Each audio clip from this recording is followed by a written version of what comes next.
Hello, my name is Fai Chen, and this time I try to speak in English, although my English is not native yet, but I think it's good to communicate.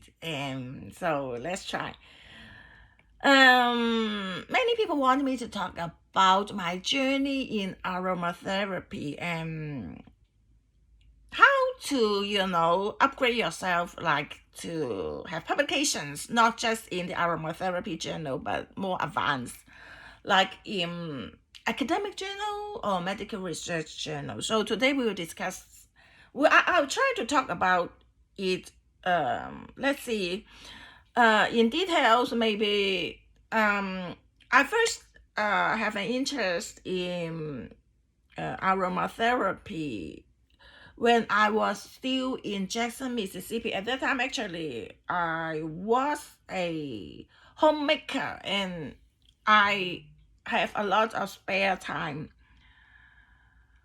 So I have a lot of spare time, and I think I may need to have find something to do, to at least to kill time and to spend my time more meaningful. So I try to take some courses. Actually, at the very beginning, I took the nutrition courses. But I'm not interested in nutrition. Don't ask me nutrition question because I know very little bit about nutrition, and up to now, I don't think nutrition is that important. But you need to have basics. And I'm just interested in the herbal medicine and food therapy in Chinese medicine. So I follow this in my diet. I think actually I receive pretty good results, although I'm not that much focused on nutrition or dietary control or something like that.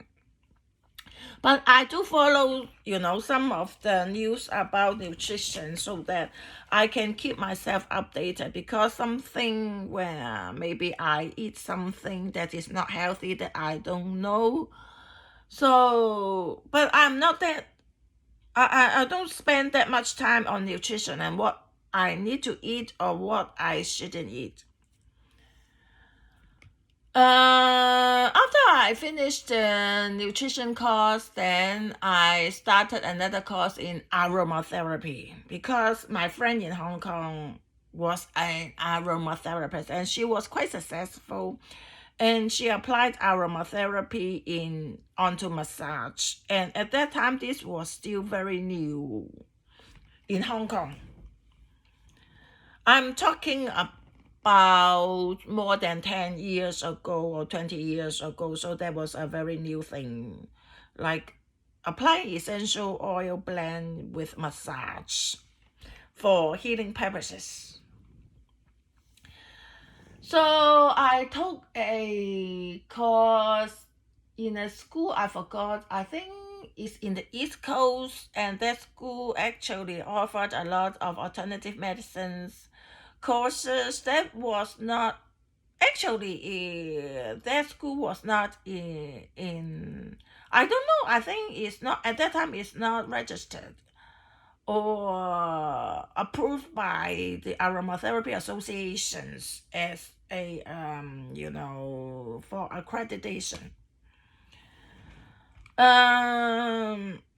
After I studied that, I finished the course of that school, and I studied in the what with Andrea. Actually, Andrea was the Aromatic International, and I signed up for the course. Yeah, she has course 1 and course 2 and scholar course and teacher certificate, and actually I finished all the courses that she provided at that time. And I got my teacher certificate too, so I'm qualified to teach. At that time, teacher certificate is was very rare, and not many people could get a teacher certificate. So I started to, publish my research, on some of the aromatherapy journal. And luckily, actually, during my whole course of study, I published more than 10 research or case studies, and some of them even on Google Scholars. That is a little bit surprise to me because that's a long time ago, and actually that one was talking about a person and my friend who has palpitations and some psychotic anxiety.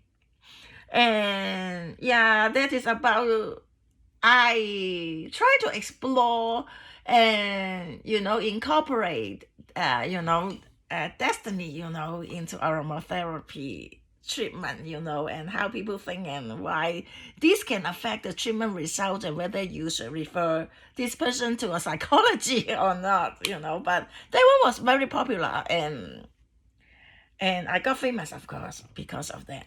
And another one was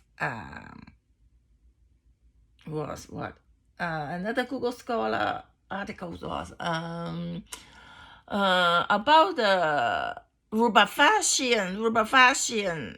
I talk about rubefacient. Oh, at that time I called it the warming oils. The warming oils. That at that time this was a very inventive thought and innovative thought, while the whole industry hasn't been considering these can have like a certain results that can be achieved or achievable. So I got famous, of course, by publishing these.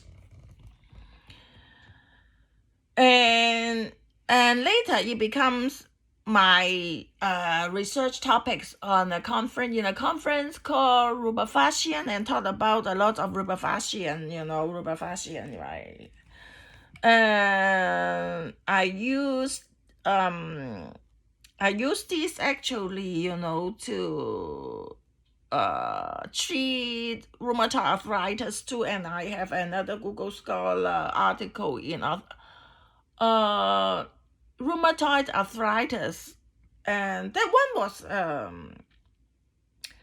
very innovative, I think, because at that time when I published the paper, this disease was uncurable until I published the paper that it becomes manageable, and now it can, I don't know if it is 100% cure and won't have flare up, but it can be controlled very well, unlike in the past that you need to take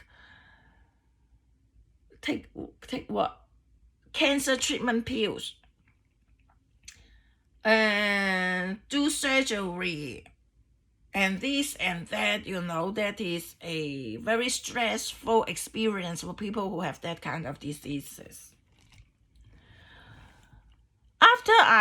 But if you were in the aromatherapy industry at that time, it took you about 10 years, to be able to be more independent in talking about your protocols that can attract people to listen to you. And so, but I don't know, but at that time, I got invited to talk about my research work in traditional medicine research conference. So I talked about microneedling and using the cutting edge technology like microneedling at that time, and how my blend helped to heal in 3 days. In 3 days, I still remember that one was popular. And then I talked about rheumatoid arthritis, and I got invited to write in a research journal, and they gave me free publications. So at that time didn't need to pay a dime, to publish the paper on rheumatoid arthritis, because that was a very new and to me it's an exploratory study, so I didn't get much literature review, but anyway, they passed my paper, and but now I can get a lot of information because it's already 6 years, 5, 6 years since my first publication, so I decided to write another one. But this time is a little bit different because, they incorporated the immunotherapy in treating rheumatoid arthritis. So,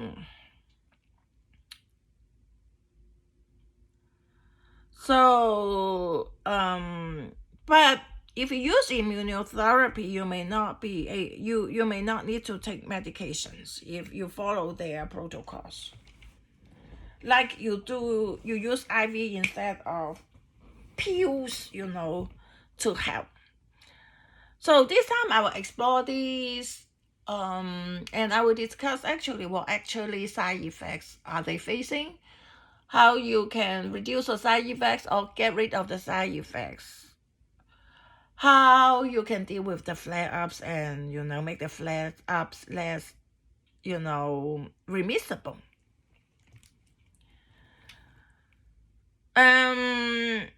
And then I don't know why I got the deputy editor in my with my publisher, and then I got invited to do the peer review.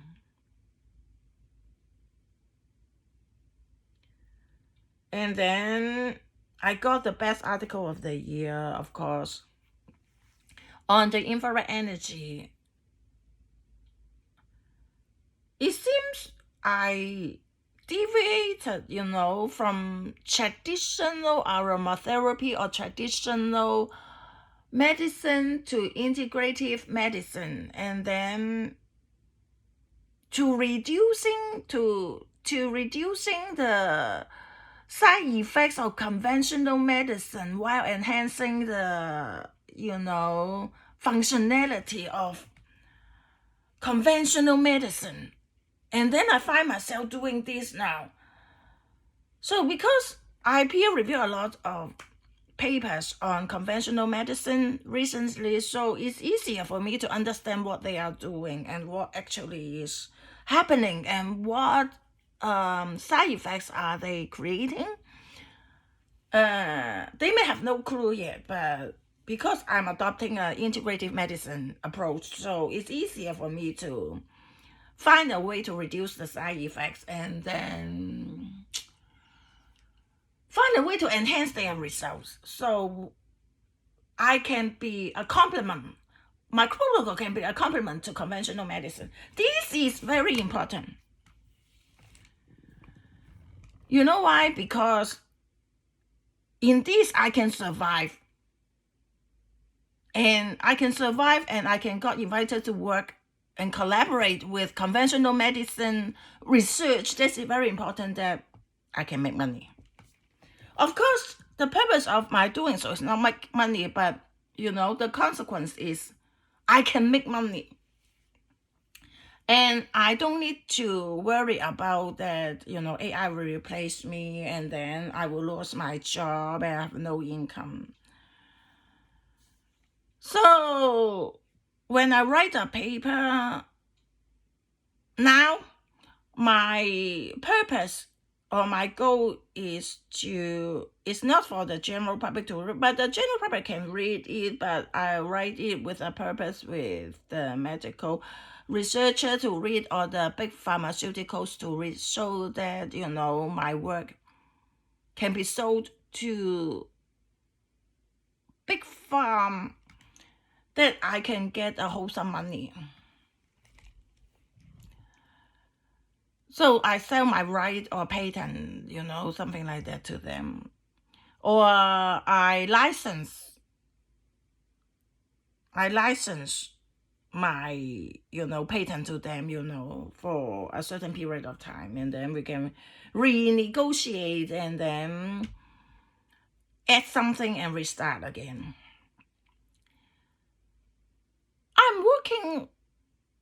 I'm working this way, and I find it works well. And so if you are a practitioner in traditional medicine, but they have a requirement that if you need to write in academic journal or medical research journal, you need to have a PhD. So if you don't have a PhD, you can work with a PhD researcher, or you can partner with an MD and work with a PhD researcher, or work with a PhD researcher's laboratory. So in this way, by collaborating, 3 parties or 2 parties can, publish a paper.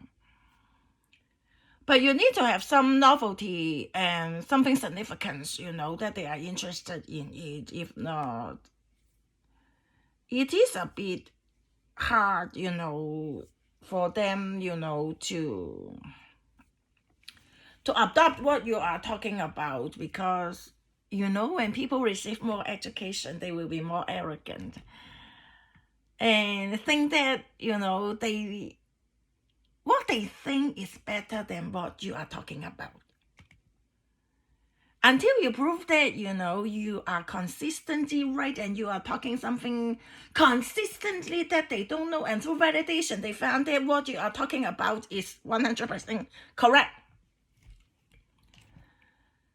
So it is a bit hard, but it's not impossible. But you may find your collaborators, it is no harm to ask them either they give you a yes or no.